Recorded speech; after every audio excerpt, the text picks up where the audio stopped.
이렇게 갈급한 마음으로 그리고 또 하나님의 말씀을 듣기 위해 예배당에 나오신 우리 성도님들을 사랑하고 또 축복합니다.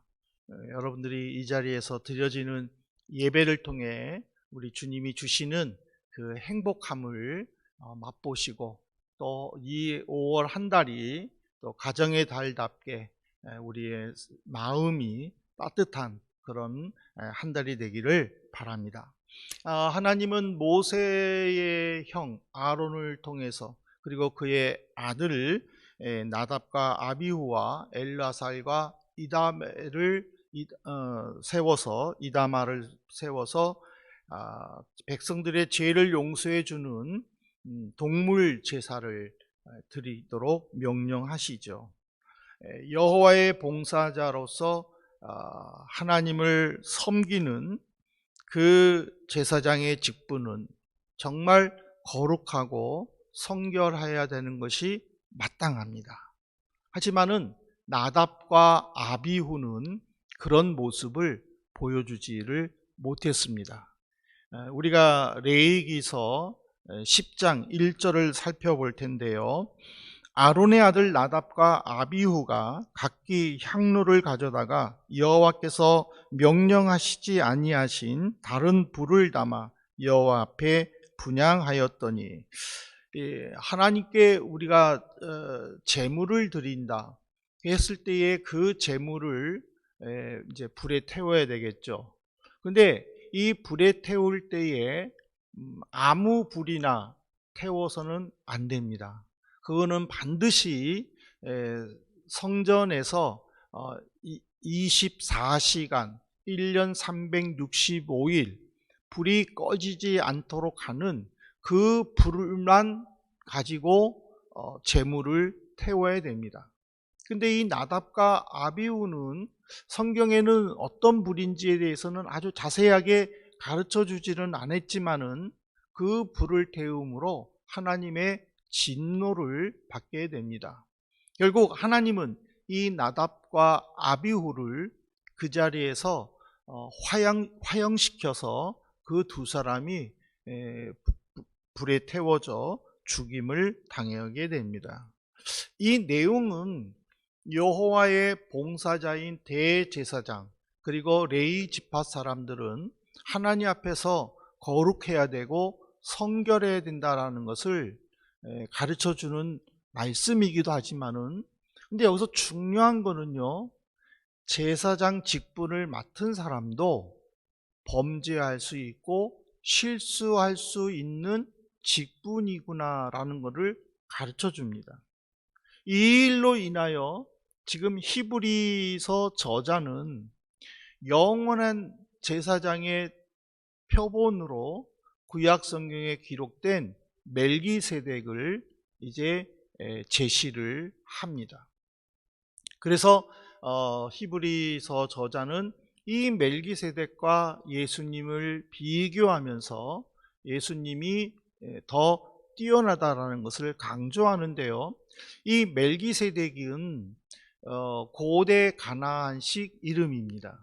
그 뜻은 내 왕은 의이다라는 의미를 가집니다.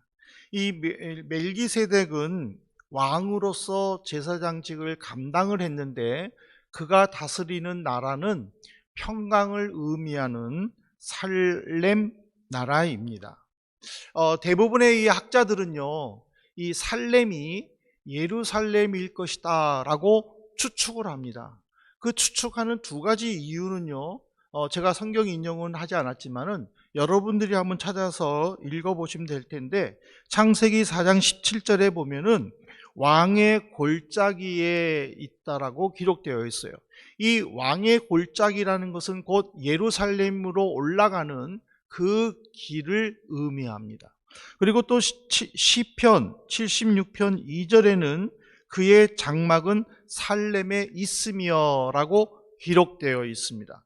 결국 그래서 멜기세덱은 살렘인데 이것이 신약 시대에는 예루살렘일 것이다 라고 추측하는 근거가 되죠.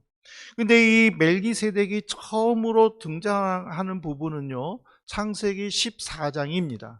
딱 요 부분에만 짧게 등장하고 그 이후에는 전혀 등장하지를 않습니다. 물론 다윗과 이사야 선지자가 멜기세덱을 인용하기는 하지만 이 멜기세덱에 대해서는 14장에 아주 간단하게 기록되어 있어요. 그 내용은 뭐냐면 아브라함이 자기 군사 318명을 데리고 그돌라 오멜 연합군을 물리치고 이제 조카 롯과 그리고 그의 가족들을 구출해 가지고 소돔성으로 돌아올 때에 바로 이 살렘왕 멜기세덱이 떡과 포도주를 가지고 아브라함을 맞이하러 갑니다. 그리고 아브라함을 만나자마자 그를 축복을 합니다. 그리고 그 축복을 받은 아브라함은 감사한 마음으로 전쟁터에서 빼앗아 온 그 물건 중에 10분의 1을 멜기세덱에게 바칩니다. 이것이 창세기 14장에 기록되어 있죠. 이 고대 국가에서는요, 이 왕은 곧 그 나라의 주신의 제사장입니다. 예를 든다면은 성경에는 바로라고 기록되어 있죠. 근데 고대사에서는 태양신 라가 세워서 보물과 같은 상 이집트와 하 이집트를 다스리는 것을 의무로 하는 하늘과 하늘에서 땅을 다스리는 신의 후손이라고 불리는 그 파라오가 이집트 왕이지만은 또 이집트의 제사장이죠.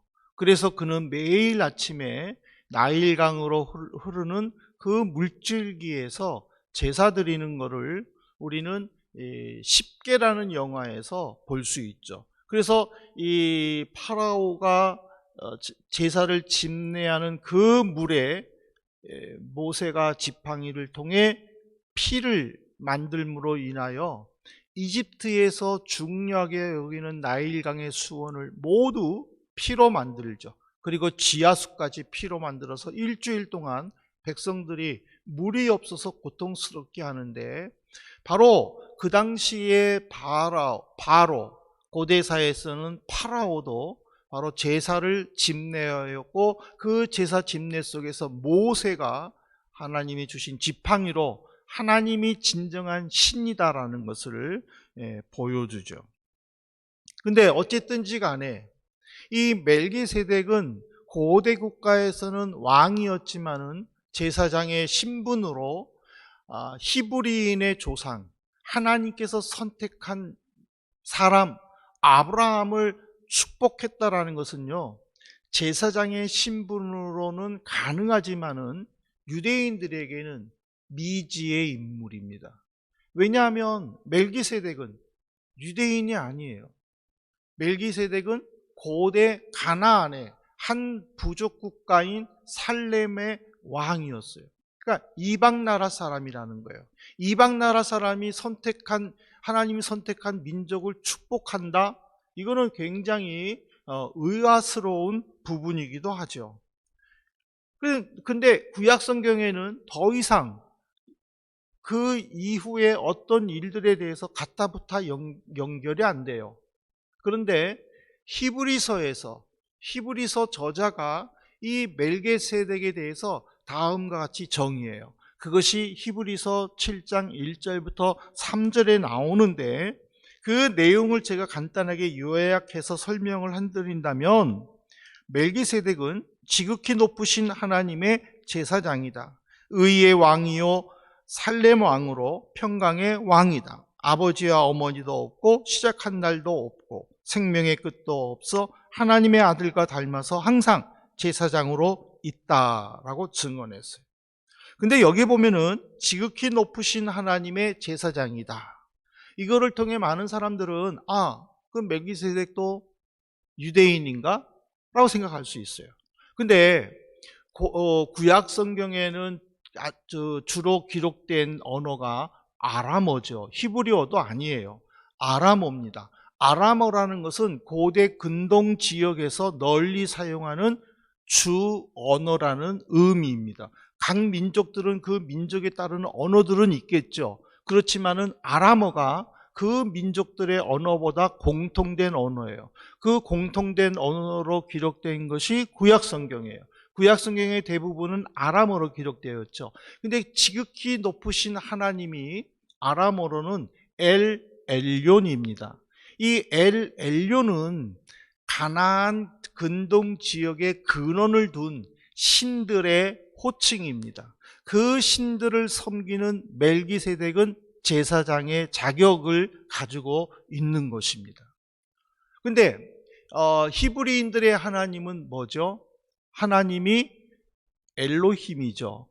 또는 야훼라고 부르기도 하죠. 근데 그 히브리인들은 하나님의 이름을 부르는 것, 하나님의 이름을 쓰는 것 굉장히 조심스럽게 다가갔습니다. 그래서 읽을 때에 하나님의 이름이라고 나오면은 그 하나님에 대해서는 침묵을 합니다. 그리고 그 하나님을 써야 될 때는 쓰는 진행을 멈추고 손을 씻고 하나님이라는 엘로힘이라는 단어를 써야만 했어요. 그러니까 이것이 너무 불편한 거예요. 왜? 어느 날 아무 생각 없이 그냥 하나님 하고 부를 수도 있었기 때문이죠. 그래서 그들은 주님을 의미하는 아도나이나 아니면은 이 가나안 신의 이름인 엘 엘론을 그들이 채택을 합니다. 그래서 야훼 대신에 엘 엘론, 엘로힘 대신에 엘 엘론, 아도나이 이렇게 썼던 것이에요. 그렇기 때문에 멜기세덱은 결코 유대인의 제사장이 아니라는 사실이에요. 그럼에도 불구하고 그가 예수님과 비교의 대상이 될 수 있었던 이유는 그 히브리서 7장 1절부터 3절에 나오는 세 가지 이유 때문이라는 거예요. 첫 번째로 멜기세덱은 최고의 하나님을 섬기는 제사장이었다라는 거예요. 이 제사장이라는 것은 계속 이어지겠지만은 동물 제사를 드릴 뿐만 아니라 그 신을 믿는 모든 민족들을 하나로 뭉치는 지도자의 역할을 했다라는 것이죠. 그래서 이 멜기세덱이 제사장이다라는 것은 당시에 제사의 제도가 완벽하지 못한 시대에 멜기세덱만큼만은 완벽한 제사 제도를 통해서 아브라함을 축복했고 그리고 아브라함에게 떡과 포도주를 줬다라는 것이죠. 이 떡과 포도주가 나중에는 예수님께서 우리가 성찬식에 행할 때마다 행하는 이 떡과 포도주로서 제자들과 유월절 만찬을 드릴 때에 자신의 몸과 피로 비유하는 이 음식을 이미 멜기세덱은 아브라함에게 전달해 주므로 유대인들에게는 오랫동안 각인된 그 제사장의 모습을 가지고 있었다라는 의미입니다. 두 번째로 멜기세덱은요, 살렘을 다스리는 왕이라고 그랬죠. 살렘은 평강을 의미하는데 이 평강과 동일한 언어가 평화입니다. 이 예수님에 대해서 이사야 선지자는 이사야서 9장 6절에 보면은 메시아는 평강의 왕으로 오신다라고 기록되어 있습니다. 예수님은 마리아의 몸을 입고 이 땅에 태어나서 온 백성들에게 평강을 선물로 주시기 위해 이 땅에 오셨습니다. 그래서 유대인들에게 제일 중요한 인사가 샬롬입니다. 샬롬이라는 것은 하나님의 평강이 당신에게 있기를 원합니다라는 뜻이에요. 이 샬롬으로 입을 맞췄을 때에는 굉장한 존경과 사랑을 표시합니다. 이것을 바로 살렘 왕 멜기세덱이 먼저 이뤘다라는 것을 지금 얘기하고 있습니다. 세 번째로 멜기세덱은 부모나 족보가 없다라고 되어 있습니다. 멜기세덱은 사생아나 또는 천한 신분의 사람이 아닙니다. 사생아나 천한 신분은 이 당시에 족보가 없습니다. 멜기세덱이 족보가 없다고 해서 이 사람은 사생아구나 그렇게 받아들여서는 안 된다는 거죠. 또 성적 접촉을 하지 않고 태어난 인물인 걸로 부각시키는 그런 의미도 아닙니다. 그냥 제사장으로서 그의 신분을 강조하기 위해 멜기세덱은 부모나 족보가 없다라고 말을 한 거죠. 근데 이 족보상으로 말하면은요, 예수님도 결코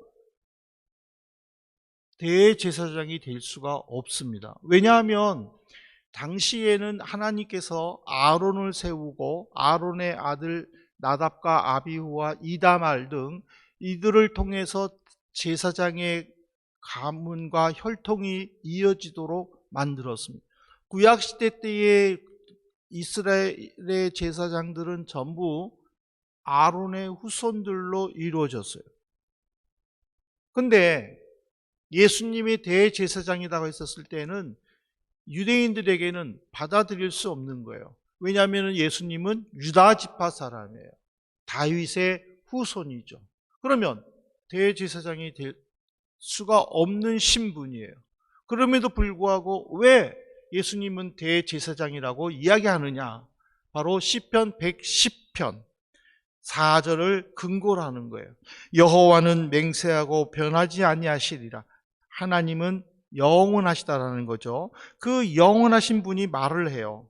너는 바로 앞으로 태어나실 메시아이신 구세주를 의미하죠. 멜기세덱의 서열을 따라 영원한 제사장이라 말씀하셨다라는 거예요. 멜기세덱의 서열, 이것이 본문 9절에 보면은 멜기세덱의 반차를 따라, 멜기세덱의 형태를 따라 제사장이 됐다라는 것을 의미하는 거예요. 아론이 대제사장이 되고 그의 가문들이 후손들이 대제사장이 될 수 있었던 것은 출애굽기 28장 1절에 보면 하나님이 모세를 통하여 내 형 아론을 따로 세워서 그에게 대제사장을 세울 것이다라고 하나님이 아론에게 직접 말씀하셨기 때문이에요. 그래서 그의 후손들은 하나님이 직접 세우셨기 때문에 대제사장이 될 수 있는 거예요. 그러면 예수님은 유다 지파예요. 지파가 틀려요. 그럼에도 불구하고 대제사장이 될 수 있었던 것은 시편 110편 4절에 너는 멜기세덱의 반열을 따라 대제사장이 될 것이다라는 하나님의 말씀이, 하나님의 약속이 있었기 때문이라는 사실이죠. 그래서 멜기세덱으로 이어진 예수님의 이 대제사장 직분은 아론의 자손으로 이루어진 대제사장의 직분과 다르다라는 것을 가르쳐 주죠. 왜냐하면 아론의 나답과 아비후는 이미 범죄로 말미암아 하나님으로부터 화형을 당했죠. 그 이후에 대제사장들은 끊임없이 죄를 범하고 백성들을 돌보지 않고 악을 행하죠. 결국에는 예수님을 죽이기 위해 앞장섰던 사람이 누구예요? 가야바와 안나스예요. 그 시대의 대제사장이었어요. 그러니까는 예수님의 이 대제사장 직분은 아론의 후손으로 이어진 대제사장의 직분과 다르다라는 것을 가르쳐 주고 있죠. 네 번째로 멜기세덱은요, 시작한 날도 없고 생명의 끝도 없다고 그랬어요. 이거는 멜기세덱의 탄생과 죽음에 관한 기록이 구약 성경에는 나와 있지 않아요. 그냥 창세기 14장에는 멜기세덱이 살렘 왕이다. 그는 의의 평강의 왕이다. 그리고는 아브라함에게 축복했다. 이거밖에 나오지 않아요. 그래서 히브리서 저자는 이거에 착안을 해서 시작한 날도 없고 생명의 끝도 없다라고 이야기를 하면서 멜기세덱의 제사장의 직분이 영원하다는 것을 강조하죠. 근데 중요한 거는 우리가 놓치지 말아야 될 것은요, 멜기세덱의 대제사장 직분이 영원하다 했었을 때에 멜기세덱이 죽으면 그 대제사장 직분도 사라진다라는 것을 가르쳐 주죠. 근데 예수님은 죽으셨습니까? 살아계십니까? 너무 쉬운 질문이라 대답을 못하시나?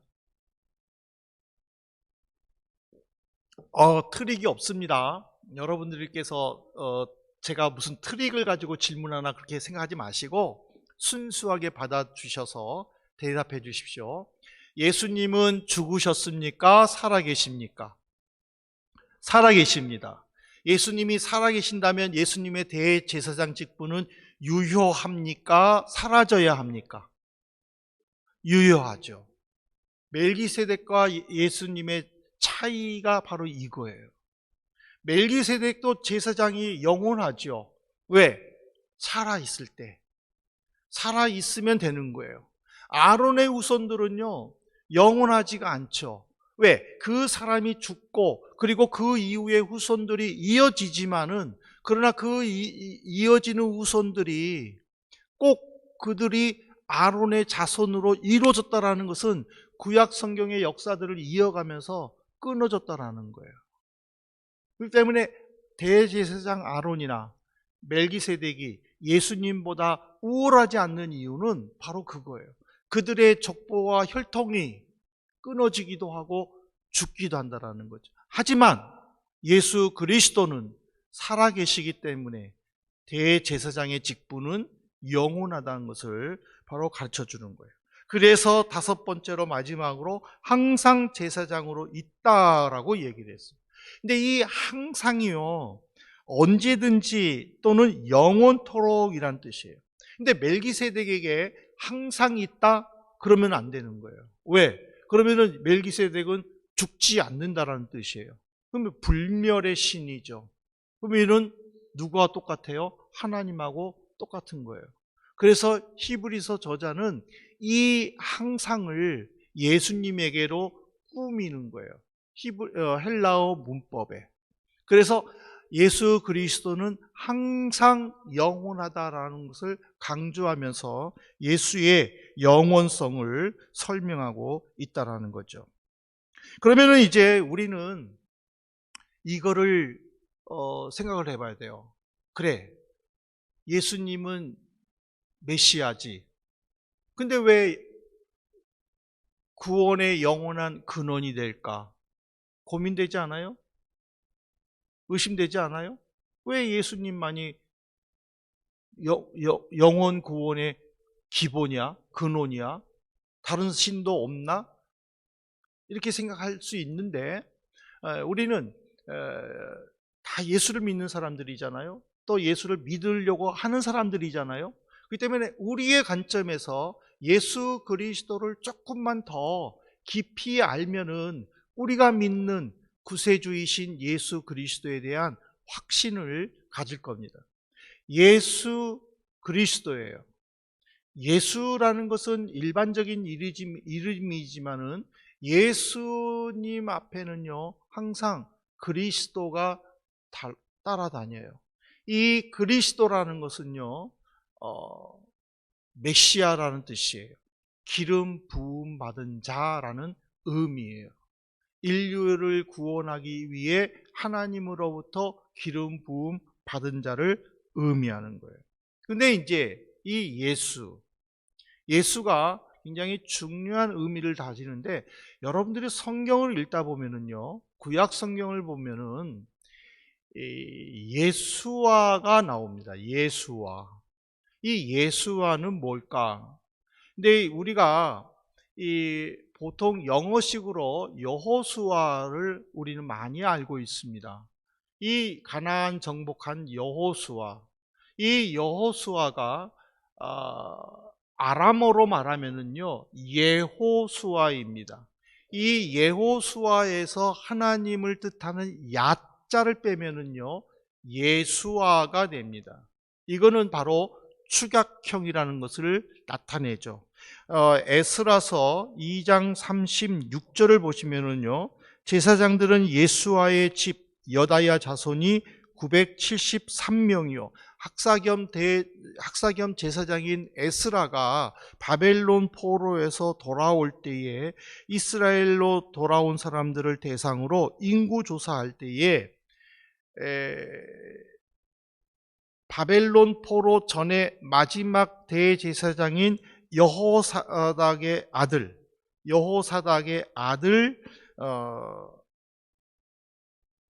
예수와 가문을 지금 조사한 내용이에요. 그러니까는 이 예수와는 예호수아의 축약형이에요. 그러니까 여러분들 이걸로 알면 돼요. 좀 어렵죠. 유럽 사람들의 이름 속에는요, 이름들이 약간의 그 축약형들이 있어요. 제가 우리 아들을 통해서 몇 가지 알아왔는데, 제니퍼가 축약형으로는 제니라고 합니다. 그리고 크리스토프가 크리스, 그리고 다니엘이 데니라고 그렇게 축약을 한다고 합니다. 그냥 애칭이죠. 애칭. 저도 우리 아들 예준이한테 쭈나라고 얘기해요. 쭈니군 이렇게 얘기해요. 그냥 예준, 이예준 이렇게 안 부르고 그냥 쭈니 이렇게 부를 수도 있는 거예요. 이거는 그 사람들끼리의 애칭이죠.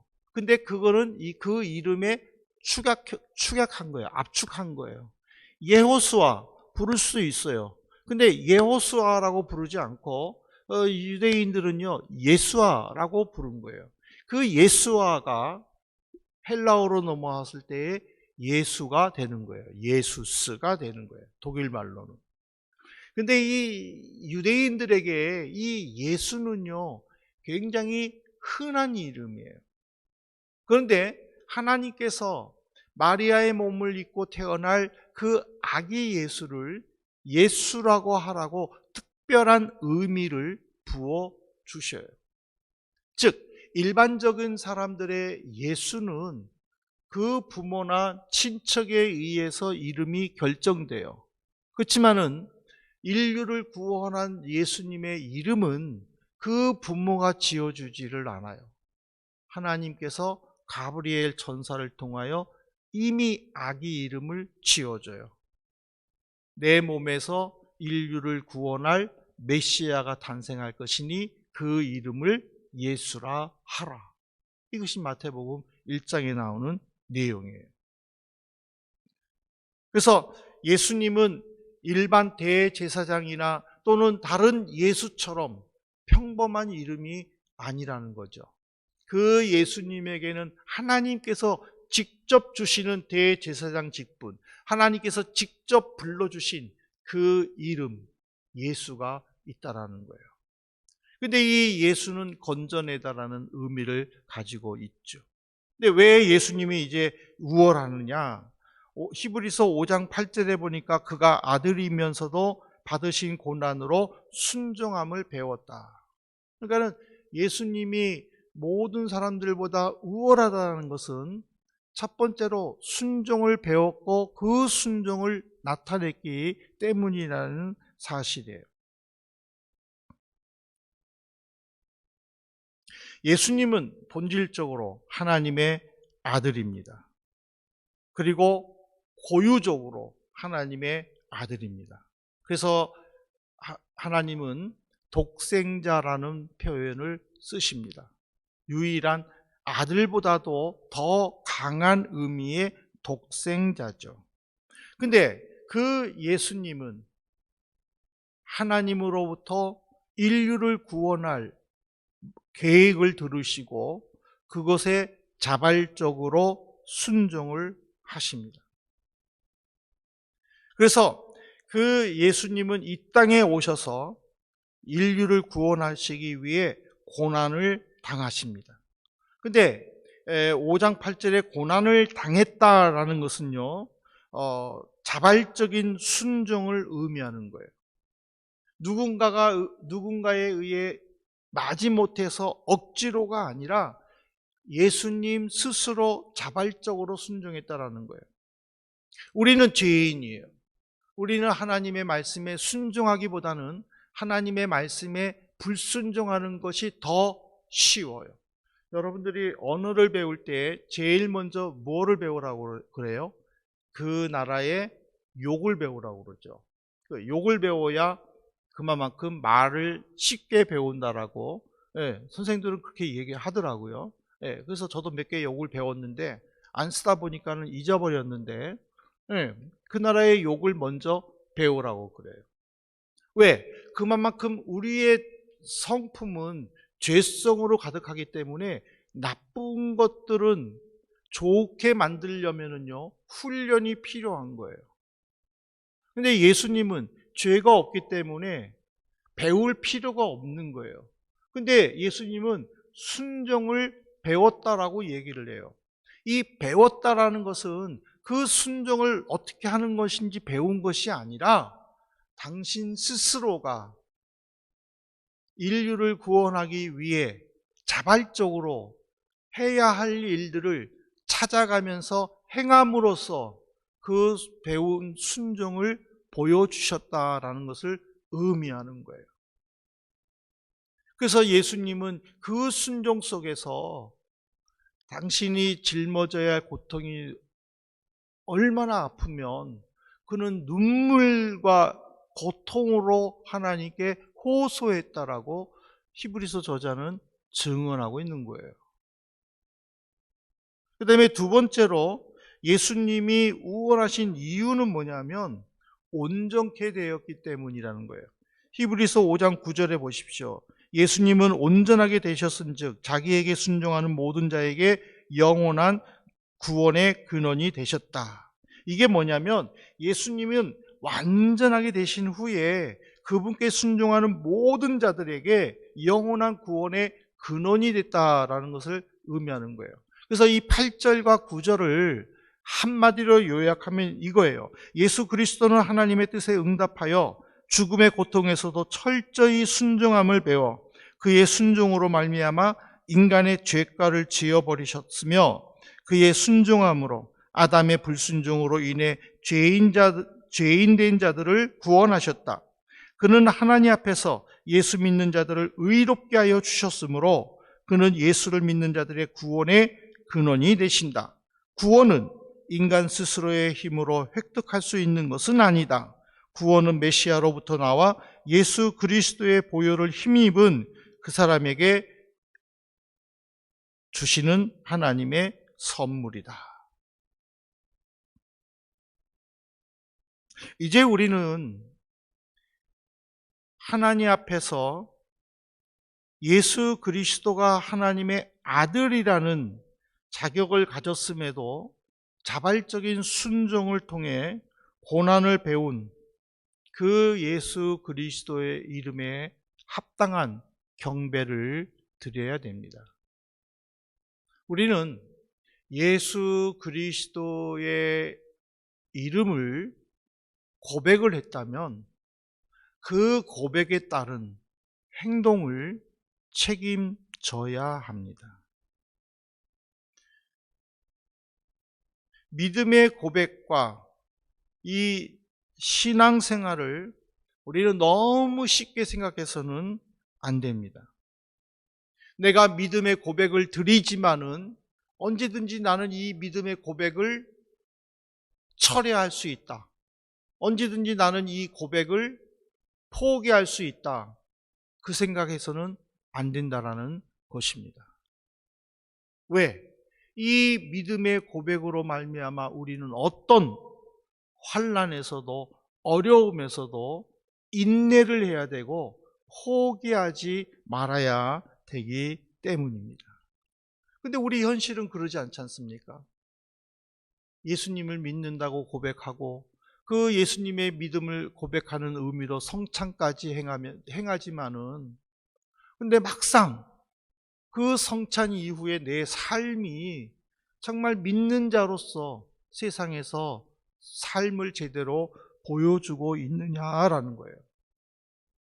이것은 결코 올바른 신앙은 아닙니다. 성도님, 우리가 하나님 앞에서 성찬을 받기 전에 이 부분을 좀 명확하게 해주면 좋을 것 같습니다. 우리가 예수님을 믿습니다라는 고백으로, 그리고 내 죄가 용서받았습니다라는 믿음으로 세례를 받습니다. 그리고 그 세례를 받은 사람들끼리 모여서 성찬을 합니다. 그 성찬에는 이미 내 고백이 담겨져 있습니다. 그런데 그 성찬 이후에 내 행동은 정말 내가 주님 앞에서 죄 사함을 받은 그 기쁨이 있는지, 그리고 그 예수의 이름으로 말미암아 내가 어떤 환난에서도 포기하지 않고 어떤 고난에서도 기죽지 않고 오직 예수 그리스도만 믿고 앞으로 나가느냐, 아니면 다시 뒤로 돌아서느냐, 아니면 포기하느냐를 한번 따져봐야 됩니다. 포기하거나 뒤로 돌아선다면 내 고백은 거짓된 고백일 것입니다. 그러나 어려움 속에서도 예수 그리스도를 믿고 나간다면 그 고백은 승리의 고백이고 믿음의 고백일 줄로 믿습니다.